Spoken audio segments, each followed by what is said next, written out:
Hello. Today we're going to talk about energy and efficiency. We're going to do a little trip up to Hawk's Nest just to talk through some of the efficiency changes of driving, and we're also going to analyse how all our power was generated for the trip to Darwin and back, which was several thousand kilometres. We're going to do that by looking at the way it was generated. It's not just coal, it can be diesel or gas or renewables. And to give you a quick preview of what the answer is, here it is now. And now we'll come back to work out how we got to that figure. So let's start off. We are charged up to 88%. We're heading up to Hawk's Nest, which is up the coast a bit. Then we'll get there with 46%, so pretty easy. As you can see though, around Hawk's Nest, on PlugShare there's nothing to charge there, so we're going to have to charge at our Airbnb. There is a charge out of Karura there if we need to, but it should be fine. Got my little companion today, little dog coming for the trip. Hey Jawa, good dog. She's very excited. Alright, let's head off on our way. It should be only a couple of hours and we're there. So the summary of the trip was we went up from Sydney to Darwin through July, and then we came back to Sydney in August. So we're going to first look at the July generation, because generation is seasonal with some of these renewables. So for start, New South Wales during the day in July, 56% came from coal, 32% of any electricity generated came from renewables, 12% from gas. In night time that changes down to a bit more on coal because some of the renewables dries away. Obviously solar's not working, just wind is hanging in there, and gas is much the same. Then we look at Queensland, do the same sort of exercise, very similar picture. They have a bit more gas, so coal's knocked down a bit, but their renewables drops right down in night time because they're mostly got solar up there. Still a very large percentage of coal generation in Queensland. And Northern Territory is very simple. They have mostly gas with a little bit of solar.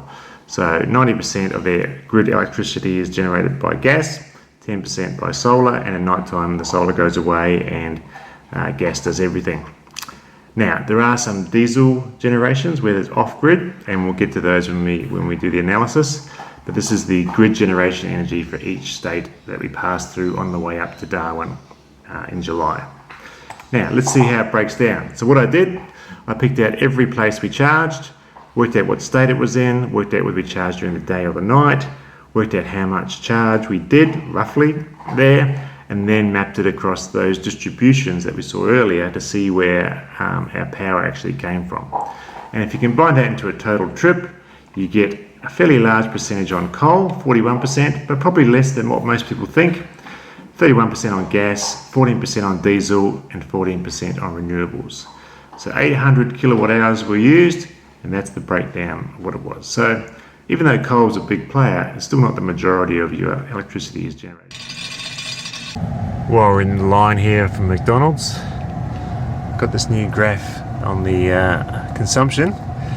Got to say I like the old one better, but we'll see how we go. We'll see how we track against that, and we'll see what our watt hours per kilometre is on this asphalt road all the way up to Hawk's Nest. So keep an eye on that and see how we go. Sitting at 110 on asphalt roads, we've done 69 kilometres and we're averaging about 136 watt hours per kilometre. This is up and down hills coming out of Sydney. So very good stats.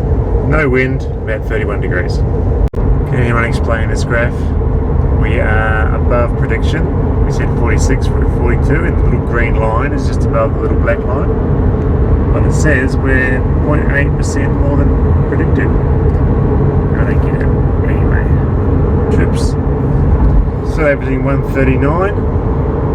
I'll give a link to my asphalt versus CHIPSEAL road video up the top there, but up in the Northern Territory we were getting about 150 or 155 watt hours per kilometre going at 100 kilometres an hour, and here we are sitting at, let's say, 110.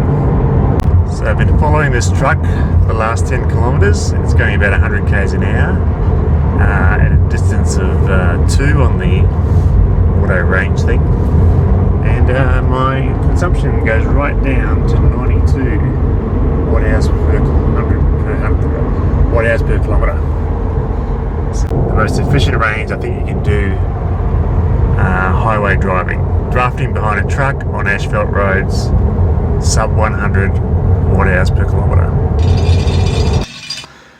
So on the way back, we came back through Northern Territory, South Australia and New South Wales, and you'll see that changes the equation a bit, but New South Wales is much the same. Slightly more solar or more renewables, simply because we're getting towards, coming out of winter, getting towards spring. It's a bit more sun there, but much the same as it was before. South Australia has a very high renewable energy generation. They have a lot of wind and a fair bit of solar and not much coal. So really good figures for CO2 emissions there. During the day, 75% is generated by renewables, with only 5% generated by coal. And then that gas sort of kicks in at night to make up for the lack of solar, but a lot of wind in South Australia. And we saw that coming through Port Augusta and around that area. And Northern Territory is the same as it was before, mostly gas, a little bit of solar in the day, all gas at night.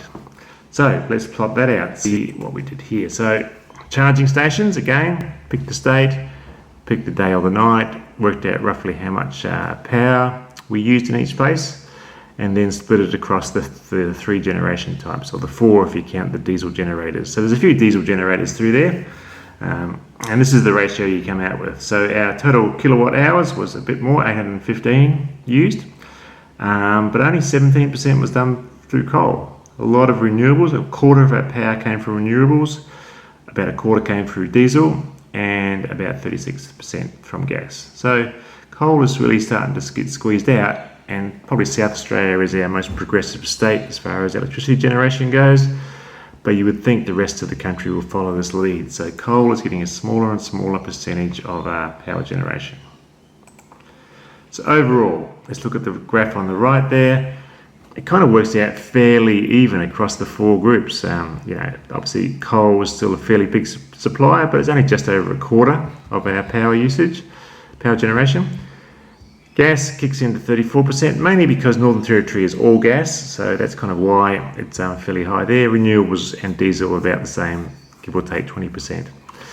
So how does that make our CO2 emissions go? So we're going to split our percentage of these percentages we sort of said before across the 4 fuel groups, how many kilowatt hours we actually use on those percentages. And then we can pull off grams of CO2 per kilowatt hour for generation from the internet. And so obviously renewables is 0. Coal is about a kilogram of CO2 per kilowatt hour, so pretty high. Gas is about half that, or a bit less than half. And diesel, even though it's a more efficient fuel, just the small scale of roadhouse generation, puts it back up near coal. So we put all those together and we get a total of about 995 kilograms of CO2 used to travel from Sydney to Darwin and Darwin back to Sydney, or about a tonne of CO2. Seems high, but when you compare it to a petrol car, which does about 180 grams of CO2 per kilometre for the 10,000 kilometres we travelled, then you're going to get almost 2 tonnes. So it's about double a petrol car compared to an EV, even though an EV is getting powered off diesel and coal and gas and a bit of renewables. So even with our very old-fashioned grid, it's almost half the CO2 emissions to travel by electric car. Quite amazing. Another little interesting stat is that we use 1600 kilowatts of power used, and if you actually work out how much power a litre of petrol actually contains, it would only require 180 litres of petrol in a perfect combustion scenario, which just shows how inefficient petrol cars are, because they use a lot more than 180 litres to travel that sort of distance. So electricity, there's a lot of generation changes, but it's very efficiently stored in the battery and very efficiently used by the motor, so you make up a lot of ground overall. So, interesting stats. If anyone tells you that your electric vehicle is powered by coal, just say, yeah, but only about a quarter. The rest of it is all from other sources, and renewables are going to grow and grow as we get more and more down the path of addressing our CO2 emissions. We're coming up to the Heatherbray supercharger. It's just over there on the left. Last time we came up here, it was pouring with rain. There it is over there. We averaged 198 watt hours per kilometre because the rain was such a bad effect on range. Today it's been a normal day and we're down to 131. So weather conditions have a massive effect on range, and if you saw before, I could actually get down below 100 watt hours per kilometre if I slipstream behind a truck. So there's almost half the range can be from sort of 95 to 195 depending on the conditions, which means it must be so hard for the predictors to pick the right percentage when you get to somewhere. You just got to work the conditions as you go. Anyway, really interesting. Here's the link to the video which talks about the 198, that torrential rain day. We'll keep on going. Here we are in Hawk's Nest. We got here with 47%, so we're above the 46 presented, which is good. Predicted, I mean. Let's look at our trips. And we came in at 132 watt hours, 200 kilometers, 26 kilowatt hours. So very efficient trip. So thanks for watching. Really interesting stats.